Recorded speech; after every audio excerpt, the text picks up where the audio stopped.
ابراہیم علیہ السلام عراق کے مشہور شہر بابل میں پیدا ہوئے۔ ابراہیم علیہ السلام کے باپ بتوں کو تراش کر بیچتے تھے اور خود بھی بتوں کی عبادت کرتے تھے۔ ابراہیم علیہ السلام نے اپنے باپ اور اپنی قوم سے فرمایا، تم کس کی عبادت کرتے ہو؟ وہ کہنے لگے، بتوں کی۔ ابراہیم علیہ السلام نے فرمایا، جب تم بتوں کو پکارتے ہو تو کیا وہ سنتے بھی ہیں یا وہ تمہیں کوئی نفع اور نقصان بھی پہنچا سکتے ہیں؟ تو لوگوں نے کہا، یہ ہم کچھ نہیں جانتے، ہم نے تو اپنے باپ داداؤں کو اسی طرح کرتے پایا ہے۔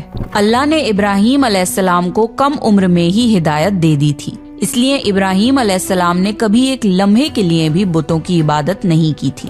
ابراہیم علیہ السلام نے اپنے باپ کو سمجھانے کی بہت کوشش کری اور فرمایا، ابا، مجھے ایسا علم ملا ہے جو آپ کو نہیں ملا، اس لیے میرے ساتھ ہو جائیے، میں آپ کو سیدھا راستہ دکھاؤں گا۔ ابا، شیطان کی عبادت نہ کیجیے، بے شک شیطان اللہ کا نافرمان ہے۔ ابا، مجھے ڈر لگتا ہے کہ آپ کو اللہ کا عذاب نہ آ پکڑے، کہ آپ شیطان کے ساتھی نہ ہو جائیں۔ ان کے باپ نے جواب دیا، اے ابراہیم، کیا تو میرے معبودوں سے پھرا ہوا ہے؟ اگر تو باز نہ آیا تو میں تجھے سنسار کر دوں گا، تو مجھ سے دور چلا جا اور کبھی نظر نہ آئے۔ ابراہیم علیہ السلام نے اپنے باپ سے فرمایا، آپ پر سلامتی ہو، میں اپنے رب سے آپ کے لیے بخشش طلب کرتا رہوں گا۔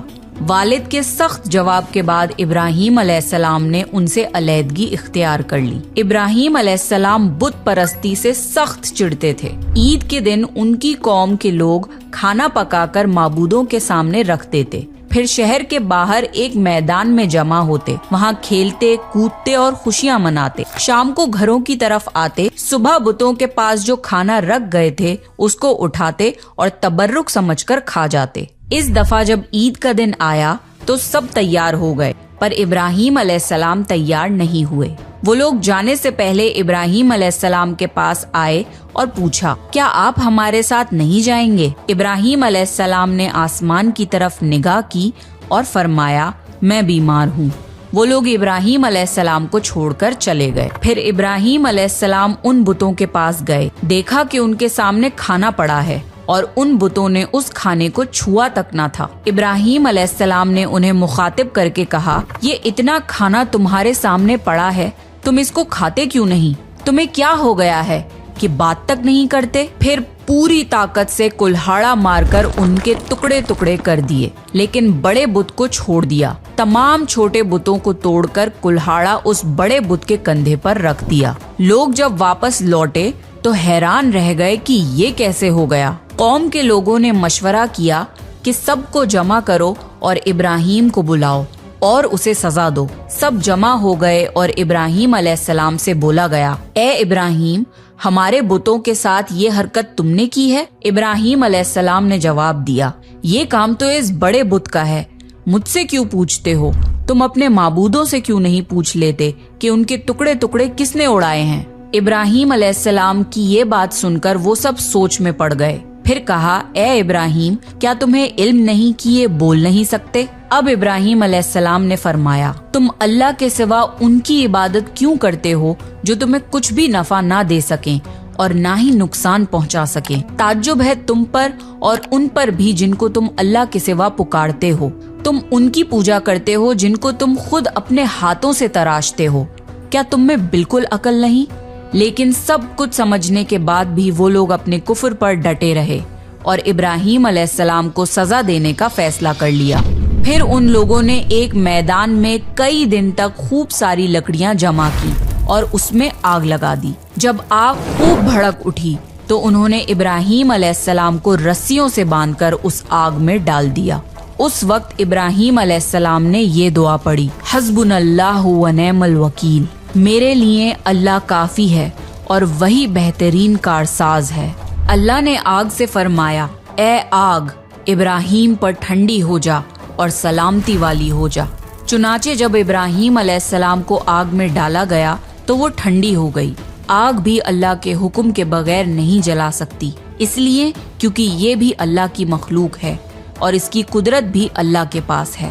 اس لیے جب آگ کو اللہ کی طرف سے ٹھنڈا ہونے کا حکم ہوا تو وہ ٹھنڈی ہو گئی۔ آگ نے نہ ابراہیم علیہ السلام کے کپڑے جلائے اور نہ جسم کے کسی حصے کو نقصان پہنچایا،